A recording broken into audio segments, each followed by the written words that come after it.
9 de la mañana con 36 minutos, amigos. Seguimos en ampliación de noticias. Hoy domingo 15 de febrero. Fernando Vivas desde Lima y quien les habla César Espinosa desde Arequipa. Vamos a hablar sobre seguridad, el nuevo Plan Nacional de Seguridad Ciudadana que ha sido presentado por el Poder Ejecutivo. Para hablar sobre este tema ya nos acompaña Fran Casas, especialista en seguridad. Muy buenos días, bienvenido a ampliación de noticias de RPP. ¿Cómo estás, César y Fernando? Muy buenos días. Buenos días. Bueno, ¿qué impresión o qué nos puedes describir de este nuevo Plan Nacional de Seguridad Ciudadana que ha sido presentado en los últimos días? ¿Realmente consideras que es un plan que vaya a tener éxito o cuál es tu apreciación sobre esto? Bueno, en principio, si bien ha sido presentado, todavía está pendiente su aprobación en el CONASEC, ¿no? Que es el Consejo Nacional de Seguridad Ciudadana, que agrupa a todas las instituciones, no solamente públicas, sino también de sociedad civil, gobiernos subnacionales y otros poderes del Estado que, digamos, tienen que aprobar este plan. Entiendo que todavía está en revisión y es por eso que el gobierno se ha comprometido todavía en publicarlo, digámoslo así, el próximo año. A ver, más allá de los trámites administrativos, en principio hay algunas cosas que ya se han mencionado sobre este plan o sobre su contenido, como por ejemplo tener una óptica de carácter preventiva, trabajar sobre el tema penitenciario y trabajar sobre el fortalecimiento de la articulación y la inteligencia, tanto para policía como Ministerio Público, entre otros.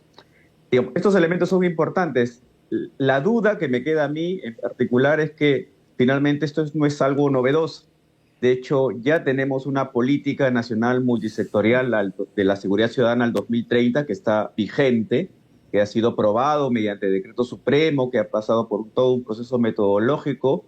Entonces no le encuentro un sentido concreto respecto al contenido de este nuevo plan que se está vendiendo digamos, con mucha comparsa, pero que todavía no ha sido publicado, ¿no? Eso es un primer asunto. El segundo es que más allá de que, digamos, uno pueda plantear o actualizar este documento, ya venimos, digamos, navegando por un sinfín de documentos de políticas de seguridad. Tenemos la política que he mencionado, tenemos, por ejemplo, el programa presupuestal 0030, que es el que finalmente define el presupuesto para acciones de seguridad. Tenemos los más de 1.800 planes de acción de seguridad ciudadana a nivel local. Tenemos el plan Barrio Seguro, tenemos el plan Vecindario Seguro. Entonces, documentos denominados planes abundan en nuestro país, ¿no? Creo que sí. Finalmente lo que quiere o lo que esperaba la población en un gobierno de transición es que dicten medidas mucho más concretas, no necesariamente sobre toda la lista de delitos que abunda en nuestro Código Penal, sino principalmente quizás sobre aquellos o sobre aquel que está generando la crisis, ¿no? Que son los homicidios asociados a la extorsión y el tema de las elecciones, ¿no? Sí, Frank, aquí Fernando Vivas. Entonces lo más realista es que este plan no va a ser un giro, no va a ser un hito, probablemente no se llegue a validar puesto que tiene que pasar por el CONASEC. El gobierno podría sufrir un gran cambio si es que cae Gerí el día martes. Entonces seamos realistas y no del todo desesperanzadores. Sin embargo, sí se han llevado a cabo por este gobierno algunas gestiones, algunas operaciones. Hay, por ejemplo, nuevos decretos legislativos. Conversábamos con el doctor James Rodríguez, penalista, este enfoque de la cadena extorsiva, que es algo nuevo y que hacía falta. Algo similar también se pretende hacer para la minería ilegal, de penalizar toda la cadena de la extorsión, penalizar toda la cadena de la minería ilegal. Ha habido esto del sumar el INPE a los centros de resocialización de menores de edad para crear el SUNIR. ¿Qué opinión tienes sobre estos? ¿Son avances algunos? ¿Otros no tienen mayor impacto? Hay muchas acciones que se han realizado principalmente a través de mecanismos legales que pueden ser relevantes y que lastimosamente no se ha quizás hecho más énfasis en ese aporte, ¿no? Lo primero es que lo que tú hablas, ¿no? Tener esa mirada mucho más completa de la cadena penal respecto al enfrentamiento de todo el circuito de la extorsión, ¿no? Eso me parece que es bastante importante. O sea, en principio, desde una óptica preventiva, me parece que es sumamente valioso el tema del trabajo, de articulación entre policía y fiscalía y de empezar a regenerarlo. o potenciarlo en todo caso, algo que no se había visto, principalmente con la formación o en todo caso con la consolidación de algunas unidades de flagrancia, que es sumamente importante. Por otro lado, me parece que también es sumamente valioso algo que usualmente no se ha visto en políticas de seguridad ciudadana, que es finalmente cómo recuperamos el daño del impacto ya sufrido.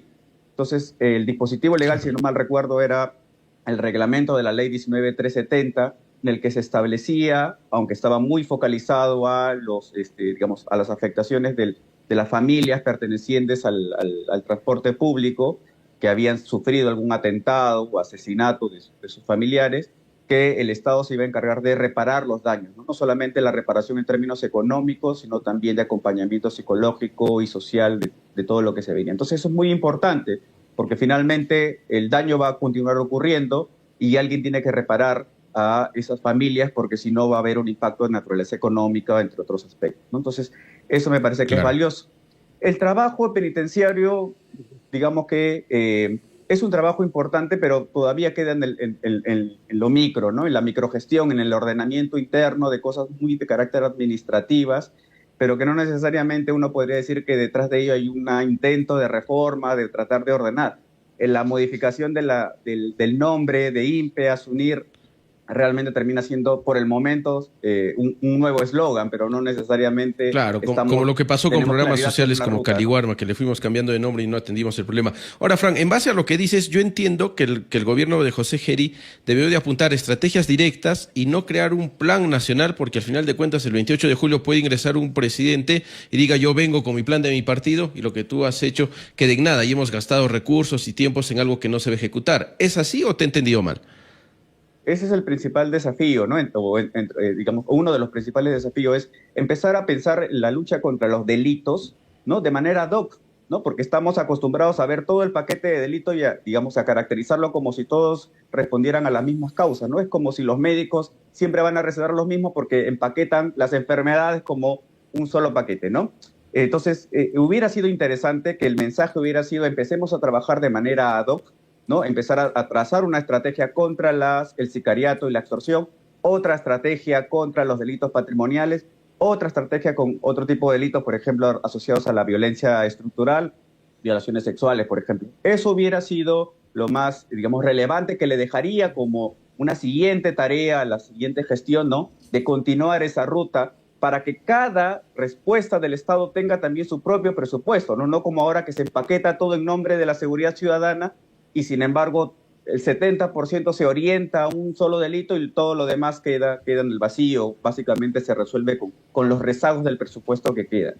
Y por otro lado, lo que tú bien mencionas, César, el gran desafío, ahora que se lance este nuevo plan, será la próxima semana, ya no sabemos realmente en qué fecha concreta, el desafío es que el próximo gobierno lo quiera continuar.